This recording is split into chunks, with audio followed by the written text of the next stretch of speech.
할렐루야. 하나님 은혜가 오늘 저와 여러분들께 주님의 이름으로 축원드립니다. 제가 며칠 전에 어떤 그 글을 읽었는데, 우리가 이제 가끔씩 집에서 급하게 나올 때 있잖아요.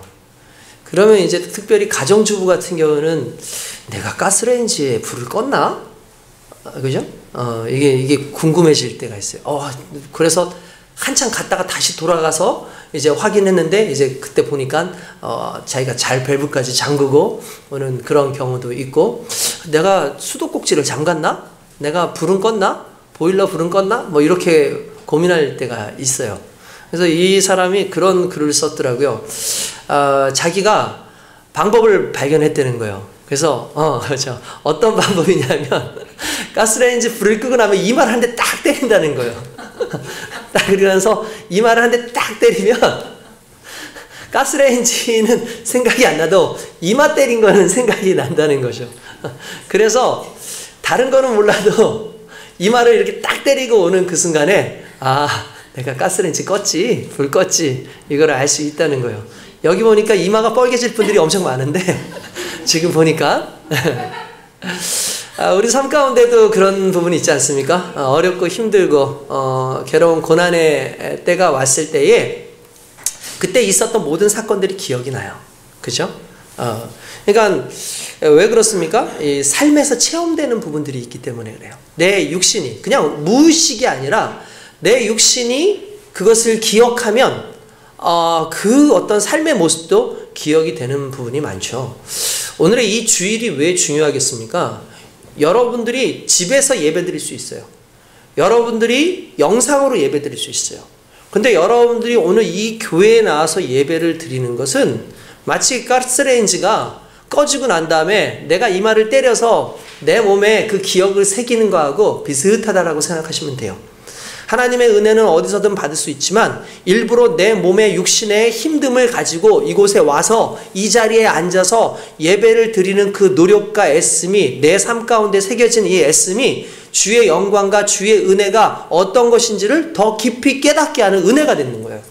그래서 오늘 저와 여러분들은 오늘 이 자리에 와서 하나님 앞에 예배를 드리는 것이 절대로 시간을 낭비하는 것이 아니고 지혜롭지 못한 것이 아닙니다. 지금도 여전히 어떤 분들은 교회를 나오지 않고 영상으로 예배를 드리면서 이제 그렇게 얘기를 하는 거예요. 예전에 영상 예배도 예배나 그러지 않았냐? 그러니까 당연히 그것도 예배인데 구태여 꼭 여기까지 와서 예배를 드려야 되느냐라고 이야기를 한다는 거죠. 그건 절대로 옳은 생각이 아닙니다. 하나님께서 기뻐하시는 그러한 생각이 아닌 거예요. 내가 있어야 할 그 자리에 이스라엘 하나님은 두세 사람이 함께 모이는 곳에 거하시고 예배 중에 함께 하겠다고 하셨고 함께하는 무리 속에서 기도할 때 역사하신다고 말씀하셨기 때문에 오늘 저와 여러분들이 오늘 이 자리에 모여서 드리는 이 예배가 주의 역사하심을 나타내게 하는 예배인 줄로 믿습니다. 그렇게 예배 드리는 저와 여러분들이 복된 사람들이에요. 그리고 그 복된 사람들은 반드시 하나님과의 그 소통 가운데 즐거움과 기쁨을 누리고 살아가야 될 줄로 믿습니다. 우리 한번 앞뒤로 이렇게 얘기하겠습니다. 우리 즐거움을 회복합시다 하고 인사하겠습니다. 시작. 즐거움을 회복합시다. 우리 즐거움을 회복합시다. 할렐루야. 오늘 즐거움을 회복하는 저와 여러분들 되시기를 주님의 이름으로 축원드립니다. 아까 전에도 초기에 얘기했지만, 처음 끌고 가는 힘이 중요하다라는 얘기를 했었어요. 지금이 1월달 아닙니까? 1월달을 여러분들이 어떠한 신앙의 자세로, 어떠한 믿음의 부분으로 여러분들을 채우는가에 따라서 이 달려가는 힘이 달라질 수 있습니다. 특별히 이 1월달은 우리가 한 해를 계획하는, 물론 이제 그 전달에 다 계획하기도 하겠지만, 한 해를 준비하고 한 해를 잘 다듬는 그런 시간이라고 볼 수가 있죠. 근데 그게 상당히 중요한 힘을 가지고 있어요. 왜 그렇습니까? 여러분들 우리가 쓰는 물들, 우리가 이제 집에서 이 꼭지 하나만 딱 틀면은 물이 콸콸콸 쏟아지지 않습니까? 근데 여러분 이 물이 처음부터 갑자기 중간에 생성된 물이 아니란 말이에요. 적어도 저 위에 팔당에서부터 내려오는 그 수원지에서부터 내려오는 그 물들이 결국은 우리 지금 상수도를 통해서 우리가 이제 꼭지만 틀어도 수도꼭지만 틀어도 물이 콸콸콸 쏟는 거죠. 근데 여러분 생각을 해주십시오. 그 물이 그냥 자연스럽게 그냥 우리에게 올라올 수 있을 만큼의 그 힘이 과연 될까? 이 이유가 뭐냐면 처음 수원지에서부터 내려오는 그 물이 어마어마하게 강력한 힘으로 내려오기 때문에 지금 우리에게까지 오는 거예요. 중간에 좀 힘이 약할 것 같다 그러면 중간에 한 번 더 수압을 올리는 어떤 장치를 통해 가지고 또 우리에게 오는 겁니다. 그러니까 물을 틀어도 콸콸콸콸콸 오는 것이지, 이 처음부터 만약에 그냥 그치그치 해가지고 왔다면 오늘 우리에게 지금 이 오기가 쉽지가 않았을 거예요. 마찬가지죠. 이 1월 달에 저와 여러분들의 삶에 하나님의 은혜가 12월까지 가기 하기 위해서는 오늘 이 1월에 우리가 하나님 앞에서 어떤 큰 은혜를 받을 것이냐, 내가 어떤 하나님의 은혜와 즐거움으로 내 삶에 무장되어질 것이냐가 결국 한 해를 주장할 수 있는 거예요. 그래서 오늘 저와 여러분들이 하나님의 은혜 가운데 온전히 설 수 있기를 주님의 이름으로 축원드립니다. 할렐루야. 최근에 제가 어떤 목사님을 만났습니다. 그 목사님이 저를 만난 이유는 이분도 이제 개척을 하기 위해서 이제 준비 중에 있는데 저를 만났더라고요. 큰 교회에 있었습니다. 여러분들 그 큰 교회에서 부교육자로 있는다는 것은 솔직히 쉬운 게 아니에요. 새벽부터 일어나가지고 모든 일을 다 하고 저녁 늦게 돌아가는데 실제로 급여는 상당히 박봉입니다. 뭐 너무 힘들더래요. 여러 가지로 힘들고 이런 것 저런 것 다 힘든데 실은 가장 힘들었던 것은 이제 일도 일이지만 이제 담임 목사님의 어떤 목회적 스타일이 자기하고 상당히 맞지 않는다라는 그런 얘기를 하는 거예요. 근데 이제 여러 가지 상황을 들어보는데 그럴 수 있겠다. 충분히 그럴 수 있겠다라는 생각이 들었었어요. 근데 아무튼 중요한 거는 이분이 나와서 이렇게 있다 보니까 제가 이분의 삶을 모르잖아요. 그러니까 제가 포커스를 계속 맞추는 게 뭐였냐면 사역의 힘듦에 대해서 포커스를 맞췄어요. 그래서 사역이 안 힘들 수 없다. 어떤 사역이든 다 힘들 수 있다. 근데 담임 사역을 하게 되면 그땐 몇 배나 더 힘들 수밖에 없는 그런 상황들이 온다. 막 그런 얘기를 했어요. 그런 얘기를 하다가 그래서 이제 원래는 제가 그거였어요. 다시 사역지로 돌아가는 게 낫지 않겠냐. 다시 힘들어도 그 길로 가는 게 낫지 않겠냐. 라고 그런 이야기를 했었습니다. 근데 그분이 딱 그 얘기를 해요. 목사님, 제가 이 사역을 의무감으로 하는 게 아닙니다. 저는 구원의 즐거움을 압니다. 라고 얘기를 하더라고요. 이게 무슨 말이냐면 자기가 사역을 하게 된 이유가 구원의 즐거움이 있었다는 거예요. 그러니까 그 구원의 즐거움이 있어서 그 기쁨을 가지고 한 거예요. 그러니까 이 말은 다른 말로 하면 뭐냐면 이 사람은 모태신앙이 아니었어요. 제가 여러분 모태신앙을 생활 속에 사는 사람들의 좀 안타까운 것이 뭐냐면 확실한 임팩트가 없어요. 그러니까 구원의 임팩트가 없어. 어렸을 때부터 그냥 예수를 믿어왔기 때문에 자기가 그냥 신자인 줄 알아요. 그렇게 살다가 보니까 어느 순간 그냥 뜨뜻미지근한 삶 속에서 그냥 세상과 그냥 휩쓸려 가다가 세상처럼 살아가는 경우가 상당히 많아요. 그래서 저도 어렸을 때 그런 고민을 했었어요. 저는 모태신앙은 아니지만 모태신앙하고 비슷할 정도로 어렸을 때부터 교회를 다니고 신앙생활을 했었거든요. 그러다가 한때 제가 너무 일찍 예수를 믿었기 때문에 제가 제 구원에 대한 문제라든지 이런 문제에 대해서 고민을 했을 때가 있었어요. 진짜 하나님이 나를 사랑하시나 구원하신 게 맞나? 라는 걸 고민하던 그런 시기가 있었어요. 그러던 그때에 제가 한참 좀 방황을 하던 그런 시기가 잠깐 있었는데 그 방황하던 시기가 실은 제가 대학을 가기 전에였어요.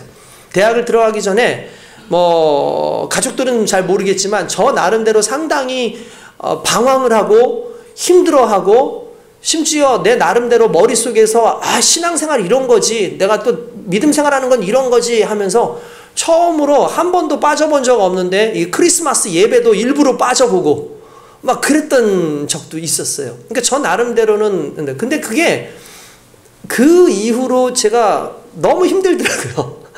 제가 영적으로 너무 힘든 거예요.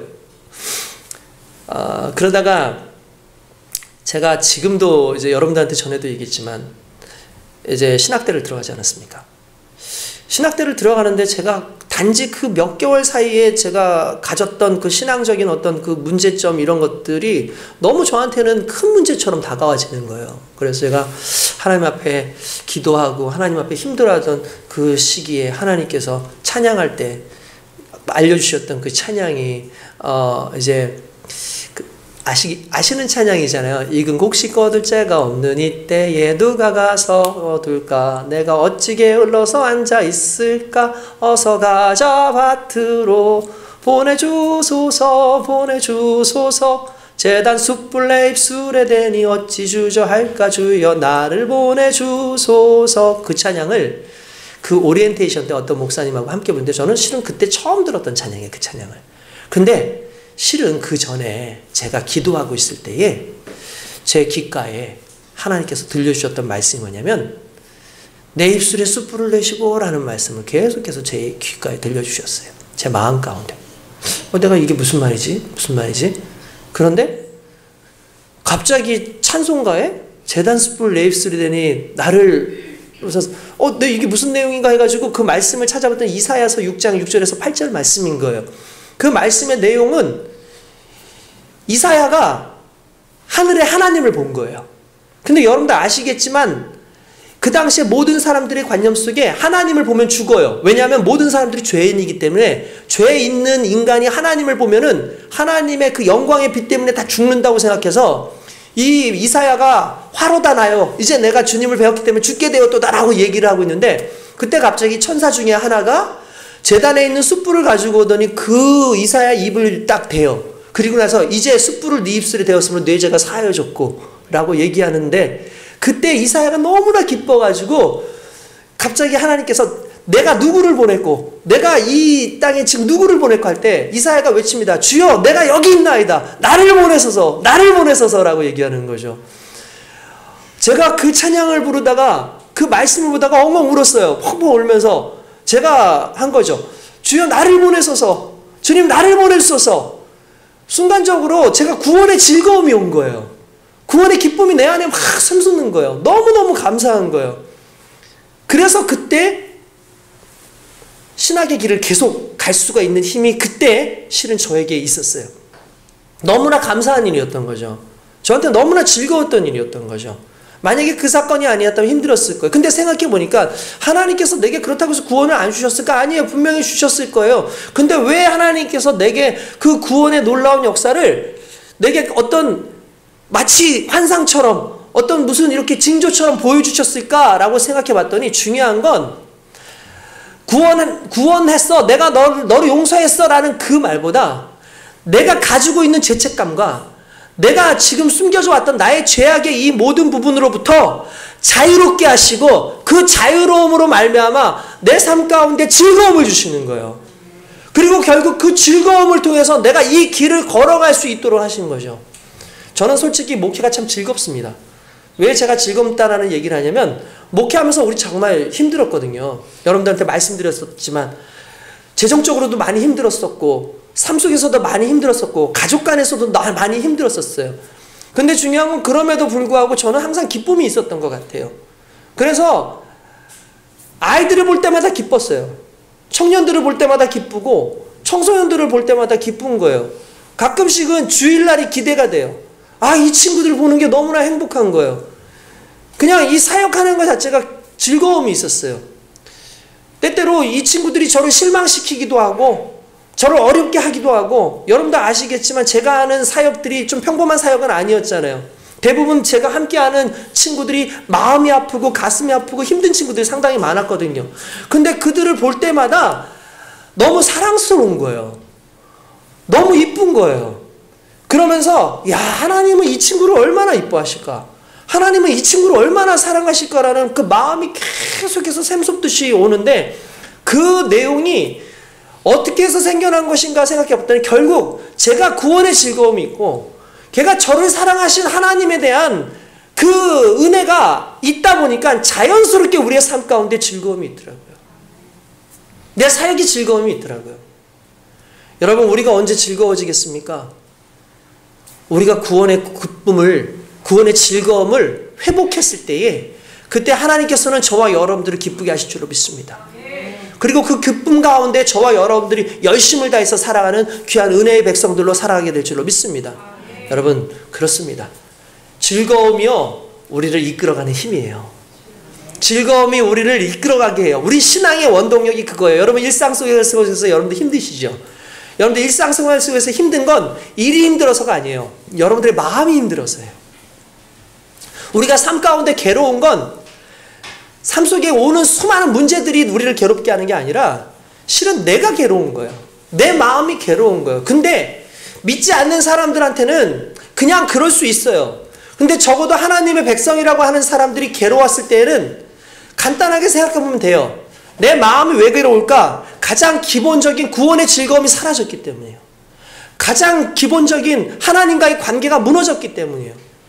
그래서 많은 상황 속에서 그 모든 것에서 내가 회복되지 못하기 때문에 결국 아픔이 오는 거죠. 오늘 이 본문의 말씀이 결국 그 문제를 해결한 다윗의 고백이고 그 문제의 해결함 가운데서 결국 우리가 일상을 살아갈 수 있는 능력이 생기는 줄 믿습니다. 할렐루야. 오늘 본문의 말씀은 너무나 유명한 말씀입니다. 이 말씀은 그냥 다윗이 그냥 부른 시가 아니었어요. 이건 다윗이 일생일대의 가장 큰 위기의 상황 속에서 자기의 인생을 걸고 나온 찬양이 오늘 시편 51편의 찬양이었어요. 여러분들 특별히 이 51편의 찬양의 맨 앞에 부제가 나와요. 부제가 나오는데 51페이지 그 부제 빨간색으로 아마 써져 있는 거 있을 거예요. 한번 같이 읽어봅시다. 있죠? 시작. 다윗의 시 인도자를 따라 부르는 노래. 다윗이 밧세바와 동침한 후 선지자 나단이 그에게 왔을 때라고 되어 있어요. 여러분 우리가 아는 다윗은 어떤 사람입니까? 위대한 인물입니다. 위대한 왕이에요.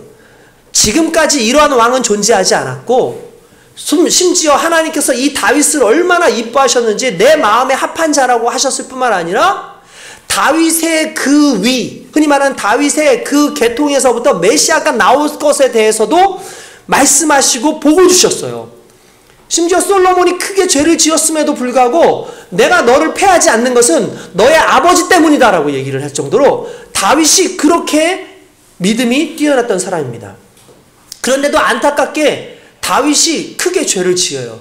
여러 가지 죄를 짓는 상황이 나오지만 그 중에서도 그가 하나님이 기뻐하지 않는 돌로 쳐 죽일 만한 사건 2가지, 실제로 이제 율법이 생기고 난 다음에 돌로 쳐 죽이는, 하나님을 모욕하는 자 말고 돌로 쳐 죽이는 그게 2개가 있어요. 첫 번째가 뭐냐면 살인죄고요. 그리고 그 다음이 간음죄입니다. 그래서 돌로 쳐서 죽이게끔 되어 있을 만큼 아주 큰 형벌이지만 이 죄를 한꺼번에 지은 사람이 또 다윗이었어요. 다윗이 어느 날 오후에 한 점심 좀 지날 때 낮잠을 자다가 눈을 떠보니까 그 당시에는 예루살렘이 맨 위에 있고 성전이 맨 위에 있었거든요. 그리고 그 성전이 아니라 그 왕궁이 맨 위쪽에 있었거든요. 그래서 왕이 이 아래를 다 내려다 볼 수 있었어요. 그러다 보니까 아래에 있는 사람들이 보이죠. 집이 보여요, 집이. 그러니까 아무리 가렸다 할지라도 이스라엘은 천장이 이렇게 뚫려 있는, 거의 마당이 뚫려 있는 집들이 많기 때문에 이렇게 보이는 경우가 상당히 많은데 이 다윗이 이렇게 보다 보니까 어떤 한 여인이 목욕하는 걸 봤어요. 그게 누구냐 하면 밧세바라고 하는 한 여인이었습니다. 이 여인이 목욕을 하고 있는 모습을 보니까 음심이 동하는 거죠. 그러니까 그때에 이 여인에게 이 여인을 데려오라라고 했는데 이 여인이 누군가 했더니 그냥 일반 처녀였으면 데리고 와서 결혼을 하면 돼요. 근데 그게 아니라 우리아라고 하는 자기가 아끼는 장군이었습니다. 그 장군의 아내였던 거예요. 근데 이 장군은 지금 어디 있느냐? 자기를 대신해서 앞에 나가서 전쟁을 치르고 있어요. 그런데 자기는 지금 낮잠 자고 일어나가지고 이렇게 보니까 우리아의 아내였던 밧세바가 옷을 벗고 목욕을 하고 있는 모습을 보니까 그 여인을 취할 생각으로 데려오라고 해서 그 여인을 취합니다. 근데 문제가 생겼어요. 시간이 지나고 나니까 배가 불러오기 시작하는 거예요. 야, 큰일 났다. 남편도 없는데. 그죠? 남편도 없는데 배가 불러왔어요. 이건 문제가 있는 거죠. 그러면 이런 경우는 이 여자는 반드시 돌로 쳐서 죽여야 됩니다. 그러니까 이 다윗이 꾀를 썼어요. 그 내용이 뭐냐면, 야, 지금 가서 빨리 우리아를 데려와라.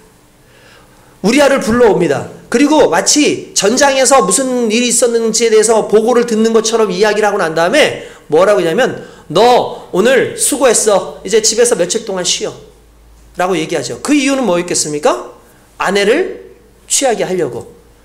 여러분 생각해 보십시오. 남자가 전장에서 오랜 기간 동안을 머물고 있으니, 집에 왔으니 얼마나 이 부부간의 어떤 사랑이라든지 이런 것들이 생각이 나겠습니까? 그래서 이 아내를 취하게 하려는 거죠. 근데 이유는 뭐였어요?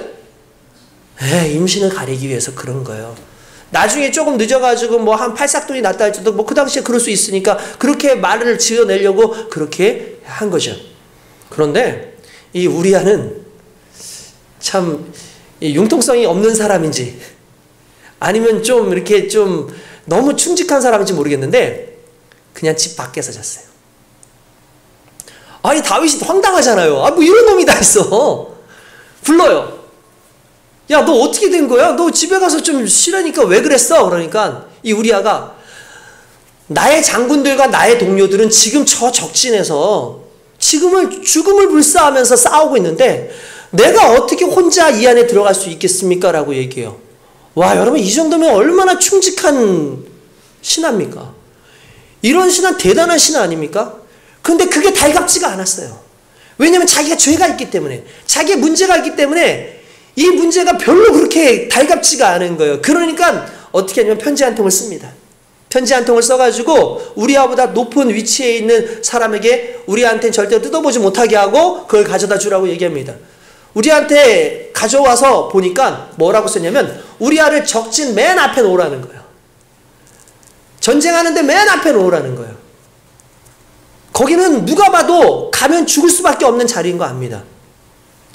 그 장군이 보고 난 다음에 당연히 왕이 그렇게 시키니까 어떻게 하겠습니까? 했죠. 나아갔습니다. 우리아가 죽었어요. 그러면 합법적인 게 하나가 생겨요. 뭘까요? 밧세바를 데려올 수 있어요. 자기 아내로 취할 수가 있어요. 그 당시에. 그렇게 취한 거예요. 그러니까 이건 아무도 모르는 사건인 거죠. 어떻게 보면은 밧세바와 다윗만 아는 사건이에요. 그 주변에 있는 사람은 또 뭐 알 수는 있겠지만 다 함구할 테니까. 그런데 갑자기 나단 선지자가 옵니다. 그러더니 나단 선지자가 이런 얘기를 해요. 왕이시여 왕이시여 이런 일이 있었습니다. 아, 무슨 일이냐? 어떤 부자가 살았는데 이 부자에게는 양떼들이 상당히 많습니다. 근데 친구가 왔는데 친구에게 맛있는 음식을 대접해야 되는데 이 친구에게 음식을 대접하지 않고 자기의 물건이 아까워서 잠시 바로 아랫 동네에 이제 있는 어린 양을 키우는데 암양 하나를 키우는데 이 사람은 암양을 자기 새끼처럼 그렇게 여기고 그렇게 사는 사람인데 그 사람의 양을 빼앗아 가지고 그 양을 잡아서 대접을 했습니다. 라고 얘기를 합니다. 다윗이 분노했어요. 막 분노하면서 누가 감히 그렇게 얘기했느냐? 이놈을 데려와라. 내가 당장 이놈을 죽여버리겠다라고 얘기하니까 그 다윗을 보고 나단이 했던 말이 You are the man! 당신이 그 사람입니다. 라고 얘기했어요. 당신이 그 사람이에요. 라고 얘기를 하는 거예요. 다윗이 얼마나 놀랐겠습니까? 아무도 모를 거라고 생각했는데 하나님은 아시죠. 우리가 살면서 여러분 수많은 사람들을 욕하지 않습니까? 수많은 믿는 사람들을 욕하지 않습니까? 나보다 좀 부족하고 연약한 사람이라고 생각하고 하면 불쌍히 여기기보다는 그들을 욕하고 그들에 대해서 뭔가 끊임없이 질책하지 않습니까? 왜 그 사람은 그러냐? 왜 이렇게 하느냐? 나 같으면 그렇게 하지 않겠다. 근데 오늘날 여러분 하나님께서 선지자를 보낸다면 분명히 여러분들한테 You are the man이라고 하든지 You are the woman이라고 하든지 아마 그렇게 책망하실 수 있을 거라고 저는 생각을 합니다. 우린 누구나 다 그럴 수 있어요. 그런데 중요한 건 항상 문제는 그 다음이에요. 사울에게는 하나님께서 와가지고 왜 그렇게 했느냐? 그렇게 하지 마십시오. 그러면 당신이 안 됩니다. 라고 얘기하는 순간 사울은 이렇게 얘기합니다. 뭐 어쩔 수 없죠. 그러나 내 왕자리만큼은 지킬 수 있도록 해주세요. 라고 말을 합니다. 근데 다윗은 그 순간에 무릎을 꿇습니다. 그리고 이렇게 하죠. 주여 나를 용서하소서. 주여 나를 용서하소서. 주님 나를 용서해 주십시오. 그게 오늘 시편 51편이에요.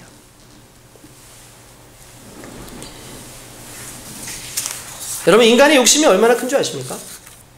여러분 암세포가요 원래는 내 세포입니다.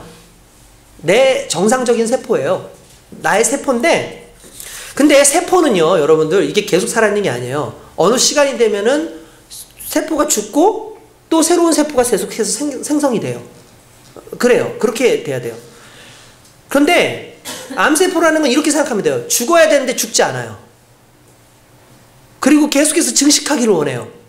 근데 증식하려니까 주변의 환경들이 자기가 증식하기에 좋은 환경이 아니니까 이 주변의 환경들을 어떻게 될까요? 없애야 돼요. 끊임없이 내가 먹어야 돼요. 그게 암세포가 그런 거예요. 하나님이 주신 것에 만족하지 않고 탐욕에 빠지고 더 가지려고 하고 마귀처럼 이기려고 하고 또 이기려고 하는 그러한 존재들이 이 암이거든요. 암세포거든요. 그러니까 우리가 그런 욕심들이 있어요. 여러분들, 우리 속에서 죽지 못하고 과거에 우리가 죽지 못했던 나의 자아가 끊임없이 암세포처럼 나의 정말 살아있는 것들을 죽이기 시작해요. 나 욕심에 또는 나의 생각에 또 내가 가지고 있는 수많은 것들이 점점 나를 죽여가는 그런 안타까운 모습들이 계속해서 우리 삶 가운데 나타날 수 있어요. 여러분들 삶 가운데 하나님께서 죽어라. 너의 욕심이 죽어야 된다. 너의 자아가 죽어야 된다. 너의 생각이 죽어야 된다. 너 속에 있었던 수많은 것들, 세상을 향해서 달려가고자 하는 그 모든 것들이 죽어야 된다라고 할 때, 죽으면 새로운 살이 나지만 죽지 않으면 그게 내 삶을 괴롭히는 암세포가 되는 거예요. 오늘 저와 여러분들이 그걸 내려놓는 시간이 되길 원합니다. 그걸 내려놓지 못했던 다윗이 결국은 죄를 범하게 되죠. 이 죄를 범하는 상황 가운데 너무나 가슴 아픈 일이 일어나지 않습니까? 한 사람이 죽어야 됐고, 결국은 밧세바가 아이를 가졌지만 그 아이도 죽습니다. 이 참 안타까운 일이죠.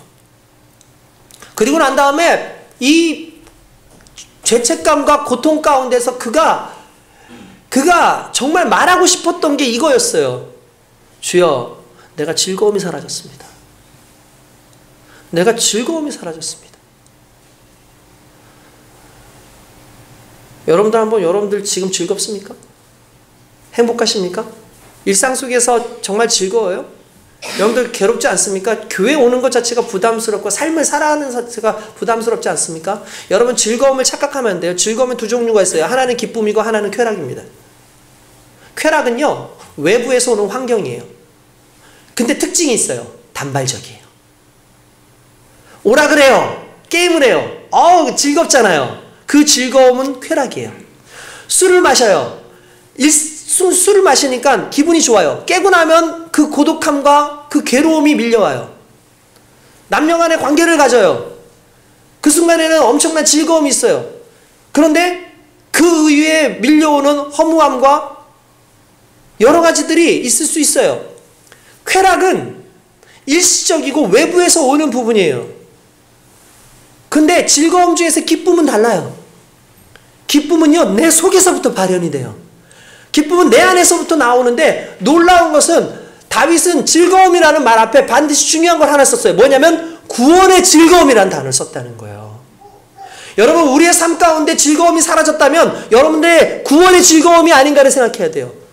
무슨 말이냐? 내가 하나님 앞에서 구원받았고 하나님 앞에서 은혜를 받았는데 어느 순간에 구원이 흐지부지해지고, 그건 구원이 사라졌다라는 것이 아니라 구원에 대한 감사가 사라지고 구원의 그 즐거움이 여러분들에게 삶을 이끌어가는 원동력이 아닐 때를 말하는 거예요.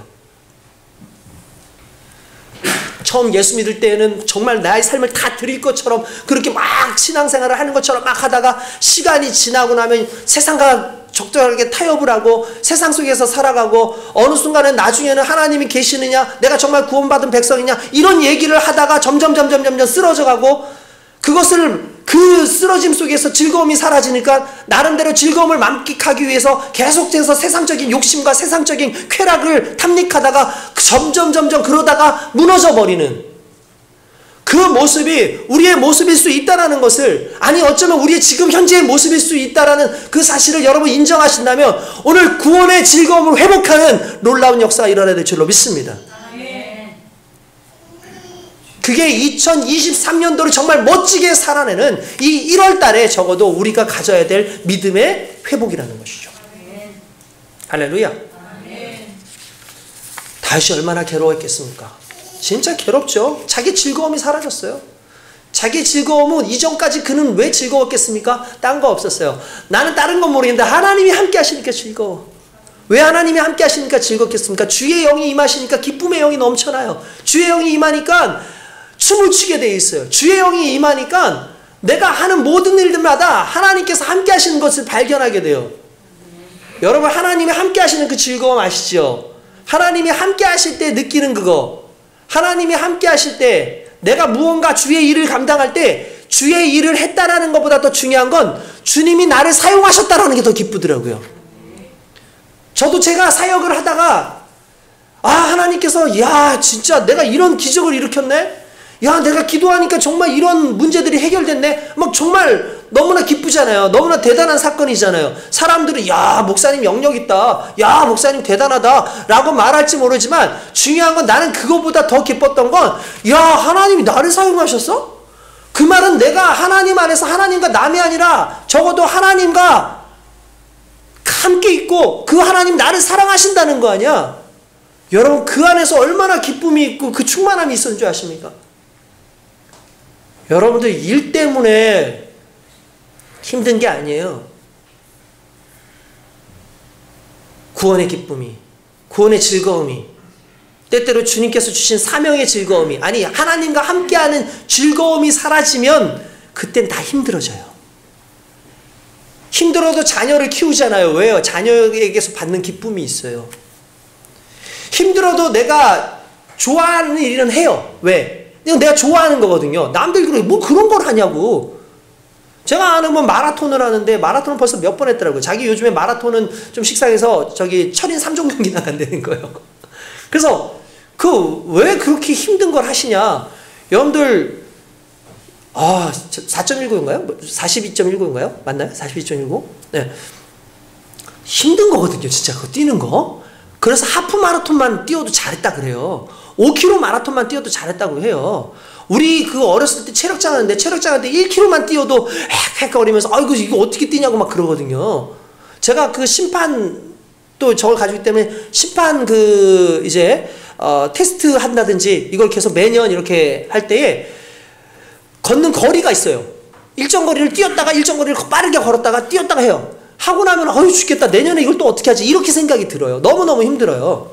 근데 이 사람은 너무 즐거워하는 거예요. 그래서 하지 말라 그래도 해요. 이유가 뭐냐면 그러면서 느끼는 희열이 있고 느끼면서 그러니까 러너스 하이라 그러잖아요. 어떤 사람들이 일정한 이제 일을 하다 보면은 막 달리기를 하다 보면은 어느 지점이 오면 엄청난 즐거움이 온대요. 쾌감이 온대요. 기쁨이 온대요.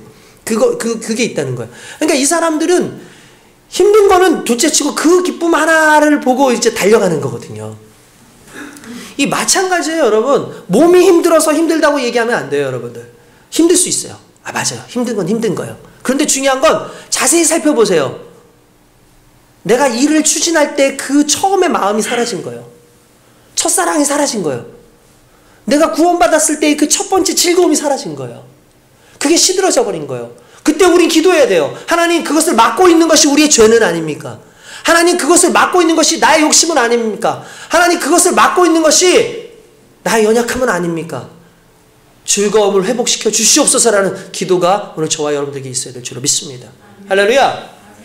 우리 앞뒤로 한번 이렇게 얘기합시다. 우리 주님의 즐거움을 회복합시다. 시작. 우리 주님의 즐거움을 회복합시다. 주님의 즐거움을 회복합시다. 할렐루야. 주의 즐거움이 회복될 수 있길 주님의 이름을 축원드립니다.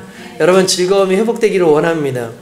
여러분 다윗은요 즐거움을 회복시켜달라고 기도합니다. 근데 다윗의 기도의 특징들을 오늘 읽다 보니까 몇 가지 중요한 것들이 나와요. 그 첫 번째가 뭐였냐면 첫 번째가 51장 1절을 보니까 하나님이여 주의 인자를 따라 내게 은혜를 베푸시며 주의 많은 긍휼을 따라 내 죄악을 지워주소서라고 얘기합니다.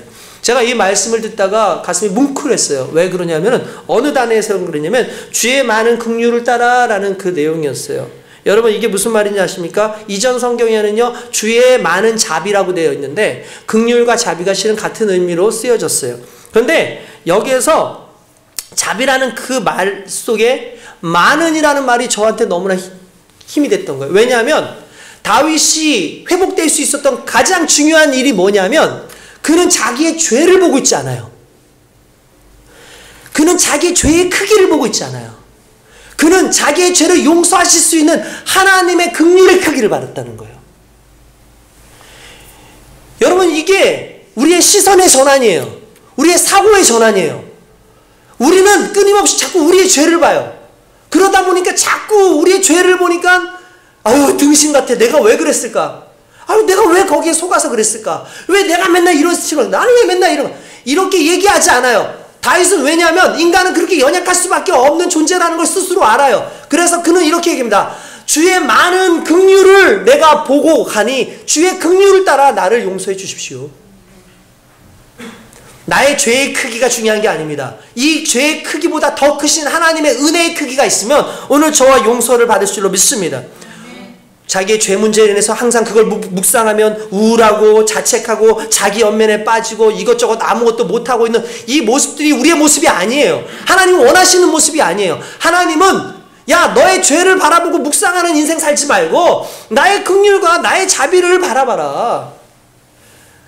자녀가요, 아버지한테 죄를 짓고 문제가 있어가지고 막 주눅들잖아요. 그럼 아버지가 갖는 마음이 그래, 이 등신아 나가서 뒤져라 이렇게 얘기 안 해요. 그 마음은 하나예요.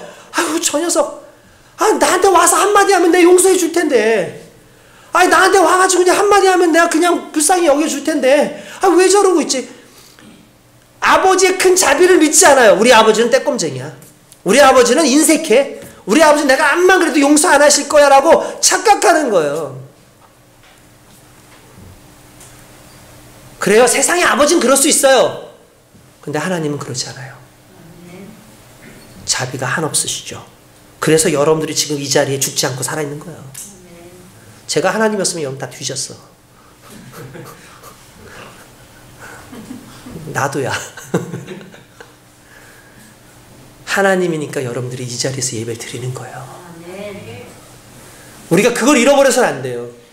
그러니까 뭘 바라보는 거예요? 내 죄가를 바라보지 말고 하나님에 대해서 하나님의 긍휼을 바라보고 가는 게 신앙생활이에요.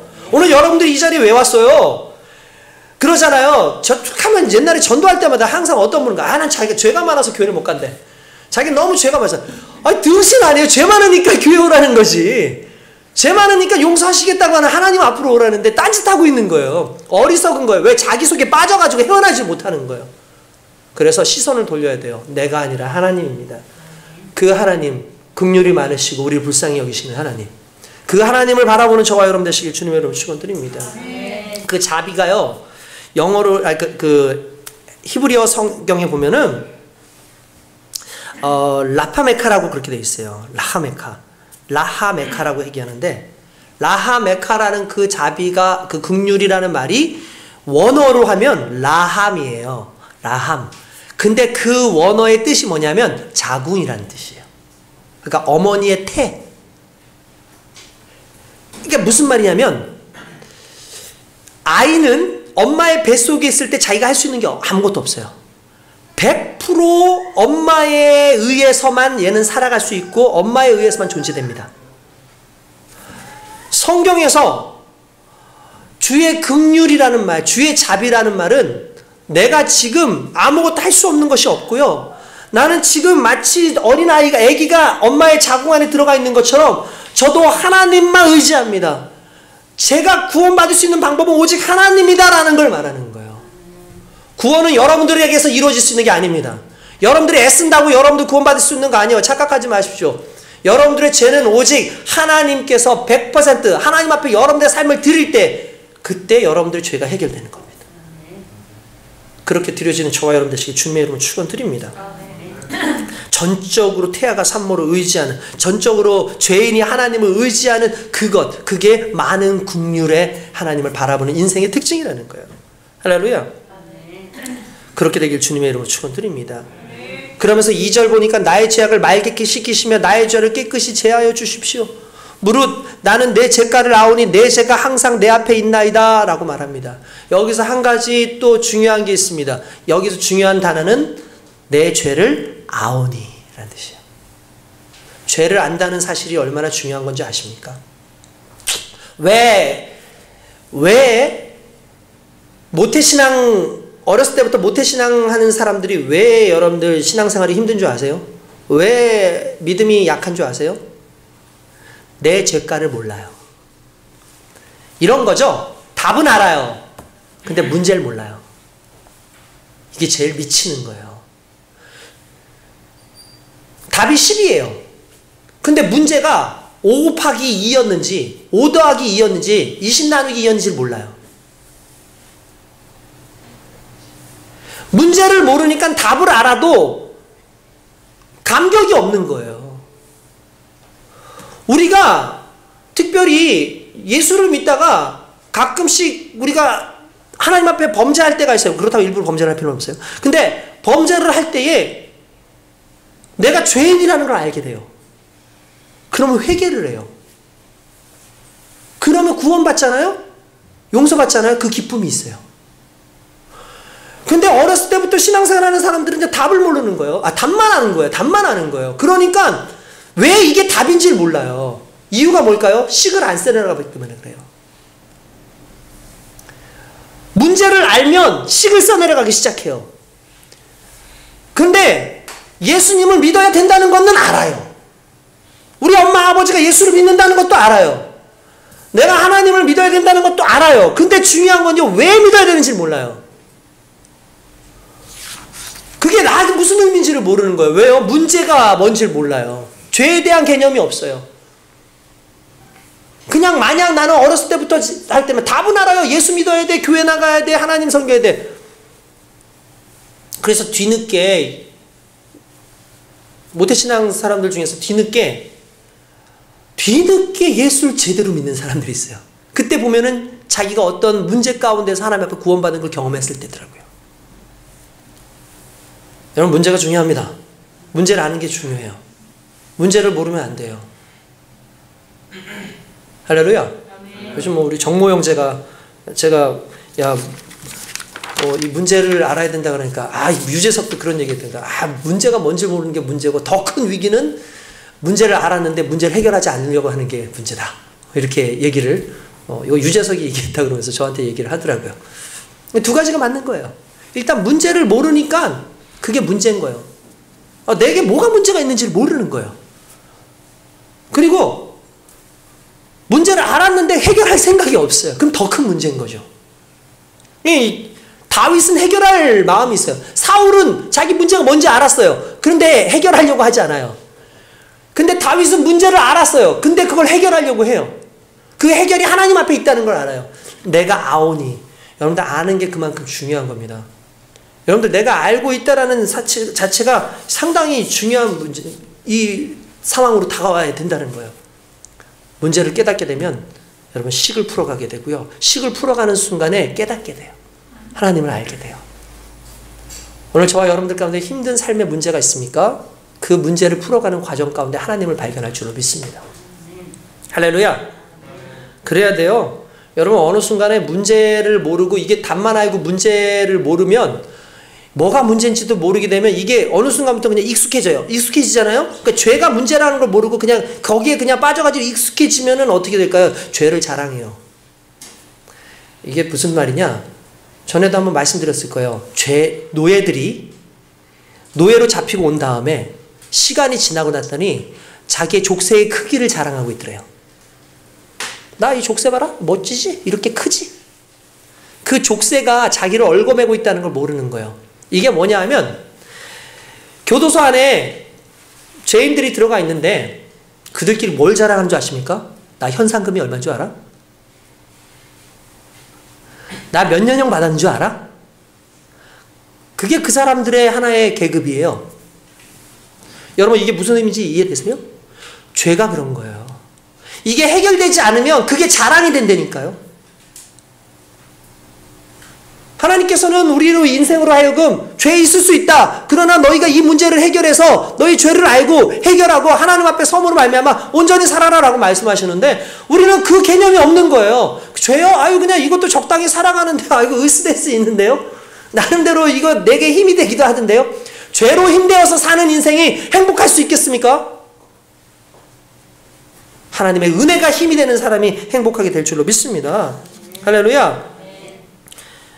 내 죄를 안다라는 그 말, 여러분 이거 너무나 중요한 거예요. 특별히 내 죄가를 압니다 라는 말을 할 때 내 죄가라는 단어를 이렇게 찾아봤어요. 이게 페샤이라는 말이에요. 히브리어는 페샤이. 이게 내 죄가랄 때 그 죄예요. 이게 마치 모든 죄예요. 뭐 원죄, 자범죄 모든 죄예요. 이 죄를 페샤이라고 하는데 이거에 또 원어가 있겠죠. 그게 페샤의예요. 페샤의. 근데 페샤의라는 뜻이 뭔지 아십니까? 저는 이걸 단어를 찾아보다 놀랐어요. 반역죄. 우린 그냥 세상 사람들한테 죄를 졌잖아요. 이 친구한테 죄를 졌어요. 내가 하나님 앞에서 그냥 이렇게 죄를 그냥 갖다면서 뭘 범하는 죄를 졌어요. 그러면 그냥 그렇게 지은 죄라고만 생각을 하는데 성경에서 그 원어가 반역죄예요. 반역이라는 게 뭡니까? 하나님의 뜻을 거부하는 거죠. 하나님의 뜻대로 살지 않는 거죠.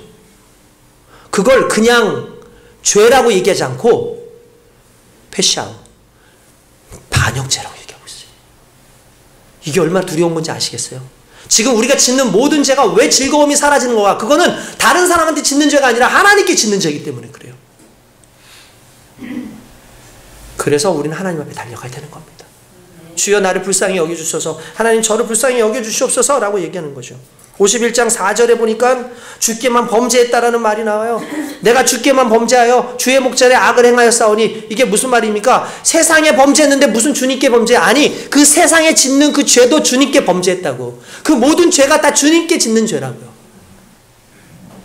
사람과의 관계 속에서 일어난 죄들 있잖아요. 누구를 미워하는 거, 누구를 업신여기는 거. 나는 그냥 그 사람을 그렇게 마음을 가지지만 하나님은 그것을 보시고 하나님께 짓는 죄라고 얘기해요. 여러분 두려워할 줄 알아야 돼요. 이 말씀을 듣고도 여러분들 그냥 아무런 감정이 없다면 여러분들이야말로 진짜 말 그대로 그냥 여러분들의 족쇄를 자랑하는 사람들하고 똑같은 거예요. 오늘 해결될 수 있길 주님의 이름으로 축원드립니다. 이러한 모든 것을 하나님이 아신대요. 그래서 심판하신대요. 그게 두려웠던 그 다윗. 근데 심판보다 더 두려웠던 건 내 구원의 즐거움이 사라졌습니다. 하나님 나를 불쌍히 여겨주십시오. 내가 어떻게 하면 구원받을 수 있겠습니까? 주여 나에게 내 중심을 보시는 하나님 저를 불쌍히 여겨주시옵소서. 그리고 그 근원을 뭘로 따지는지 아세요? 이렇게 얘기합니다. 내가 죄악 중에 출생하였으며 어머니가 죄 중에서 나를 잉태하였나이다. 무슨 말입니까? 원죄를 들고 가요. 나는 죄를 지을 수밖에 없게끔 태어났네요. 나는 애초에 어머니 뱃속에 있을 때부터 이미 죄인으로서 태어난 존재였네요. 그러니까 주님 제 죄가가 항상 내 삶에 있습니다. 주님 저를 불쌍히 해주십시오. 이 죄를 해결하실 분은 하나님밖에 없습니다라고 고백하는 게 지금 다윗의 이 고백입니다. 다른 것에서는 절대로 구원받을 수 있는 능력도 없고 아무것도 없어요. 여러분들 스스로 어떻게 할 수도 없어요. 왜냐하면 여러분들 이미 태어날 때부터 뱃속에 있을 때부터 여러분들은 이미 죄인으로 하나님과 떨어진 존재로 있었기 때문에 결국 하나님께 짓는 모든 죄들을 다 내려놓는 귀한 역사가 일어나야 될 줄로 믿습니다. 여러분들의 원죄를 인정하십시오. 여러분들의 악한 본성, 해결할 수 없는 연약함을 인정하십시오. 그래야지만 주님 앞에 달려갈 수 있습니다. 내가 죄인이라는 걸 인정하지 않으면 절대로 용서를 빌지 않아요. 이런 거 있잖아요. 빨리 와서 용서 빌어. 내가 왜? 내가 무슨 죄를 졌다고? 많은 사람들이 너 목사님한테 가서 잘못했다고 얘기해. 내가 왜? 무슨 일이 있어서? 갔다면서 그냥 예를 드는 거예요. 너 집사님한테 가서 잘못했다고 그래. 내가 왜? 내가 무슨 잘못을 했는데? 죄를 죄로 여기지 않죠. 그걸 몰라요. 알지 못해요. 근데 한 가지 중요한 건 언제 회개가 가능하냐면 죄였구나. 왜 다윗이 그 얘기를 할까요? 저는 애초에 죄인이었네요. 저한테 가망성이 없네요. 하나님만이 저를 구원할 수 있어요 라고 말하는 거예요. 할렐루야. 결국 그것을 통해서 하나님 앞에 나아가는데 보니까 그렇게 나옵니다. 여기에 보니까 보소서 주께서는 중심의 진실함을 원하시오니 내게 지혜를 은밀히 가르쳐서 주께서는 내 중심의 진실을 보시겠대요. 너가 정말 죄인으로서 인정하니? 그런 다음에 뭐라고 얘기하시냐면은 그러니까 네 맞습니다. 내게 좀 지혜를 주세요라고 했는데 여기서 말하는 지혜는 뭐냐면 내가 죄인인 걸 알게 하는 지혜예요. 어떻게 보면은 내 중심 속에 내가 죄인이라는 걸 알게 하는 지혜예요. 근데 여기서 지혜를 알게 하소서를 원어적으로 따져보니까 주를 경험하게 하소서요. 이게 무슨 말이냐면 주님을 경험하면 내 죄가 드러나요. 삭개오가 높은 나무 위에, 뽕나무라고 했지만 대충 하자, 그 나무 위에 올라가서 주님이 오시나 안 오시나 이렇게 봐요. 그러니까 사람들이 이렇게 보니까 예수님이 오시는 것 같아. 그거 보고 있는데 갑자기 예수님이 야, 너 내려와. 내가 오늘 너희 집에 거해야겠다. 그러니까 가시죠 하는데 그 모든 사람들이 뭐라 하냐면 저 사람은 죄인입니다. 저 사람은 죄인입니다. 저 매국노 아닙니까? 나라 팔아먹은 놈입니다. 나쁜 놈입니다. 이렇게 막 욕을 했거든요. 그때 예수님께서 신경 안 쓰시고 그와 함께 하십니다. 가십니다. 그러니까 제일 먼저 했던 삭개오 말, 주여, 내가 만약에 남들에게 지은 죄가 있다면, 남들의 것을 토색했다면 내가 4배나 갚겠나이다. 그리고 내 재산의 절반을 잘라서 가난한 자에게 나눠주겠습니다. 그 말은 무슨 말입니까? 하나님, 난 죄인입니다라는 거예요. 언제 내가 죄인인 걸 발견하게 되냐면 주님이 나와 함께 하실 때 내가 죄인인 걸 알아요. 베드로가 예수님의 기적을 보죠. 야, 저쪽 가서 물을 한번, 그물을 던져라. 그물을 던졌더니 어마어마하게 잡혔어요. 그리고 난 다음에 이 베드로가 예수님 감사합니다. 앞으로 주님만 있으면 되겠습니다 하고 얘기하잖아요. 이렇게 얘기합니다. 주여, 나를 떠나소서, 나는 죄인입니다. 하나님을 경험할 때 내가 죄인인 걸 알게 돼요. 그게 지혜인 거예요. 결국 지혜는, 내게 지혜를 주소서라는 말은 주여, 나를 만나주소서, 내가 경험하게 하소서, 내가 주님을 체험하게 하소서. 그때 내 죄가 무엇인지 깨닫게 되는 거예요. 오늘 여러분들의 죄가 생각나지 않는다면 이렇게 기도하십시오. 주님, 나를 만나주소서. 주님, 나와 함께하여 주시옵소서. 그러면 내 죄가 드러납니다. 왠지 아십니까? 죄는 하나님과 함께 있지 못해요. 그러니까 죄가 드러나서 나가요. 할렐루야. 아멘. 결국 여러분들 주님 앞에서 여러분들 하나님이 원하시는 인생이 되시기 원합니다. 결국 여러분들 이 말씀 제가 오늘 좀 길어지기 때문에 짧게 그냥 딱 한마디로 끝내면은, 여기서 주께서 원하시는 이라는 그 말이 나와요. 주께서 원하시는 것을 5절에 한번 잠깐 볼까요? 6절에 볼까요? 보소서, 주께서는 중심이 진실을 원하시오니 라고 되어 있죠. 원하시오니. 근데 이 원하시다라는 말이 하페츠라는 말에서 나오는데 이 뜻은 기뻐하다, 즐거워하다예요. 그러니까 이렇게 생각하면 돼요. 즐거움은 뭐냐 하면 주님이 원하는 게 즐거움인 거예요. 그러니까 주님이 원하시는 것이 기쁨인 거예요. 그러니까 결국 주의 소망이, 주님의 원하심이 내 속에 있을 때에 그게 즐거움이 되는 거예요. 이거 어마어마한 사건인 거죠. 오늘 저와 여러분들이 그 즐거움이 회복되기 원합니다. 그 구원의 즐거움이, 그러니까 이런 거죠. 내가 너 구원받기 원해. 내가 너 용서한다. 너가 구원받아서 이제 더 이상 그 죄의 문제로 인해서 고민하지 않았으면 좋겠어. 너가 이제 내 사역을 잘 감당했으면 좋겠어. 그렇게 얘기를 하시는 거예요. 그게 구원의 즐거움이에요. 그러니까 그 즐거움은 우리가 갖는 즐거움뿐만 아니라 하나님이 가지고 계신 즐거움인 거예요. 그 구원의 즐거움이 우리 안에 있으면 우리가 그 구원의 회복으로 말미암아 주의 일을 감당하게 될 줄로 믿습니다. 그 경험을 할 때에 우리가 복음도 증거할 수 있는 거예요. 한번 보실래요? 거기 한번 보세요. 자, 말씀을 보면은 자, 우리 12장 이 말씀에 이렇게 보다 보면은 13절에 나와요. 12절부터 볼게요. 주의 구원의 즐거움을 내게 회복시켜 주시고 자원하는 심령을 주사 나를 붙드소서. 그리하면 내가 범죄자에게 주의 도를 가르치느니 죄인들이 주께 돌아오리라. 할렐루야. 결국 내가 구원의 즐거움을 내가 알 때에 그 복음을 증거할 수 있는 능력이 생기는 거예요. 왜? 나 용서받았거든? 너도 용서받을 수 있어. 여러분들, 오늘 저와 여러분들을 주님께서 사랑하십니다. 주님은 여러분들 죄의 크기를 보지 않습니다. 나는 너희의 죄를 다 덮을 만큼 위대한 존재야. 그래서 내 아들을 십자가에 못 박아 죽였잖아. 그가 십자가에 못 박아 죽음으로 너희의 모든 죄는 다 덮어질 수 있을 만큼의 은혜가 이미 너희에게 임했어. 그러니까 염려하지 마. 걱정하지 마. 나만 따라와. 아멘. 주님 따라가겠습니다. 주님 함께 하소서. 내 안에 구원의 즐거움이 2023년도를 강하게 하고 오늘 저와 여러분들을 힘있게 할 줄로 믿습니다. 그렇게 살아가는 저와 여러분 되시길 주님의 이름으로 축원드립니다.